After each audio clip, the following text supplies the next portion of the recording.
The 5 foundational components that we talk about at Macros Muscles Mindset is, firstly, understanding how habits are formed and how binge eating disorder can become a habit. The second one is understanding the upper and lower brain, so why we get urges for binges and why we act on them. The third one is understanding the impact of language, so how it contributes to self-talk and behaviours. The fourth is the concept of neuroplasticity, and the fifth is progressive mindfulness and mindful eating. So the things that you've mentioned or you've heard me talk about and you've kind of like thrown in, all of them are make up these 5 components. So we can go through them now. But that's essentially the 5 things that we look at Macros Muscles Mindset over, it can be 6 months, 12 months, 3 years, whatever pace the person's going at. Mm-hmm. And then once we get through that, it's then working through the behavioral weight loss therapy things. So, focusing on stuff like understanding your macros, understanding, stress, sleep, the stuff that, we talked about in previous episodes. Yep. So where do we go from here? Are we starting from the top of that list? Yeah, let's do it. We'll start. I tend to start actually with understanding the upper and lower brain.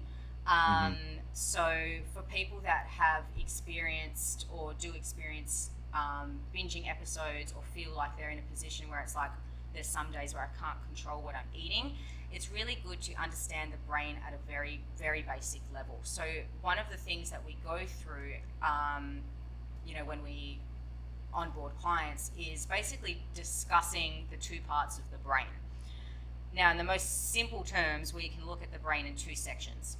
So we've got the upper brain, or the higher brain, and we've got the lower brain, which is considered primal or reptilian, some depending on, So you could say the old evolutionary brain and the new brain. Yep, that also works too. The new smart brain. So I tend to just say upper and lower, but that's good for people to know that there are different kind of terminologies around it. Now, the upper brain is what we consider our true selves. So the frontal cortexes of the brain are responsible for moving us into action. They're responsible for memory, critical thinking, and impulse control. The lower brain... That would be considered the conscious brain? The conscious brain, yes. Yep. Now, the lower brain, or the reptilian brain, as some people might read it at, is basically considered it's the primal brain. It's responsible for impulses, for muscle memory, and things like reflexes, right? So when we look at binge eating disorder... So this could be considered the subconscious brain? Correct, yep. Yep. So when we're looking at binge eating disorder, there's an urge, right? There is always if you want to binge, it's because of an urge.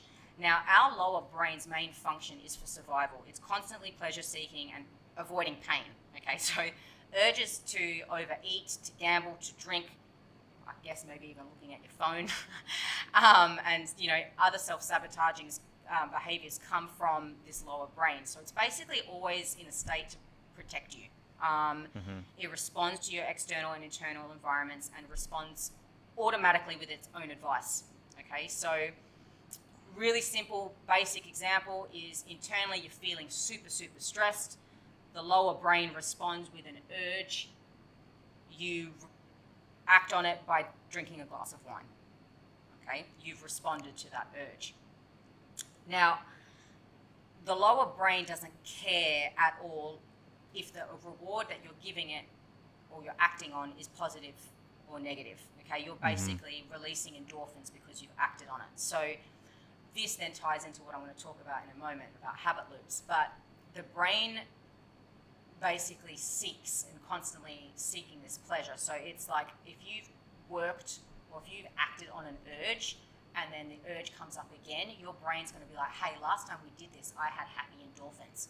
So you reach and act on the urge again, it makes it stronger. So essentially the lower brain gives the higher brain its information, which is the urge, and then the higher brain chooses what to do with it, so to act or not to act. Now what this means is the lower brain can't actually make you do anything. It can't make you get up and eat food or gamble or smoke. It just sends a signal. It's sending the signal. The lower brain is demanding things, right? It's a little bitch. It's like, I want this, I want this. Your true self, your higher brain, is making the ultimate decision.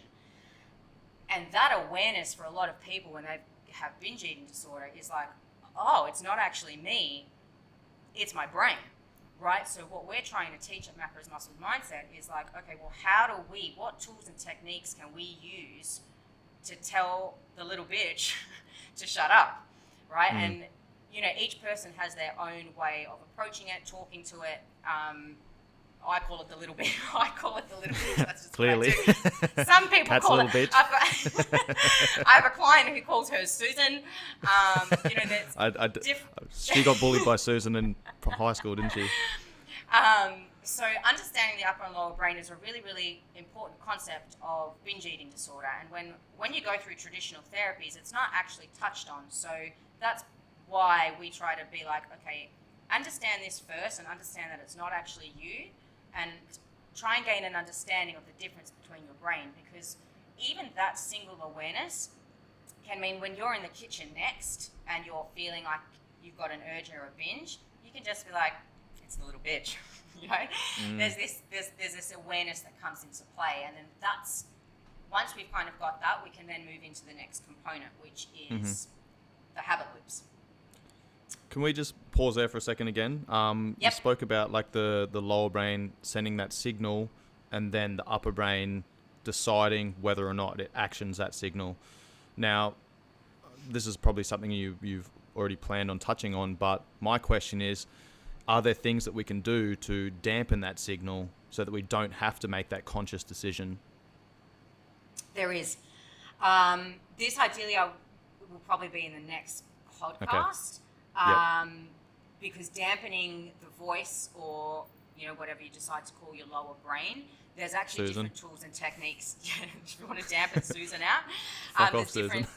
There's different techniques, and the environment that you're in as well, you can pull different techniques from. So for example, like last year when a lot of us were in lockdown and that primal brain was screaming, people had to use different tools, right? Yep. Very different tools to what they're using now. Like I had one client who, to try and control her urges, would use an urge jar, and every time she had an urge, she would throw a corn kernel into her urge jar to just basically bring awareness to be like, well, my urges are full on right now. Like, so there's different ways that you can dampen it, and we'll definitely touch on that next episode.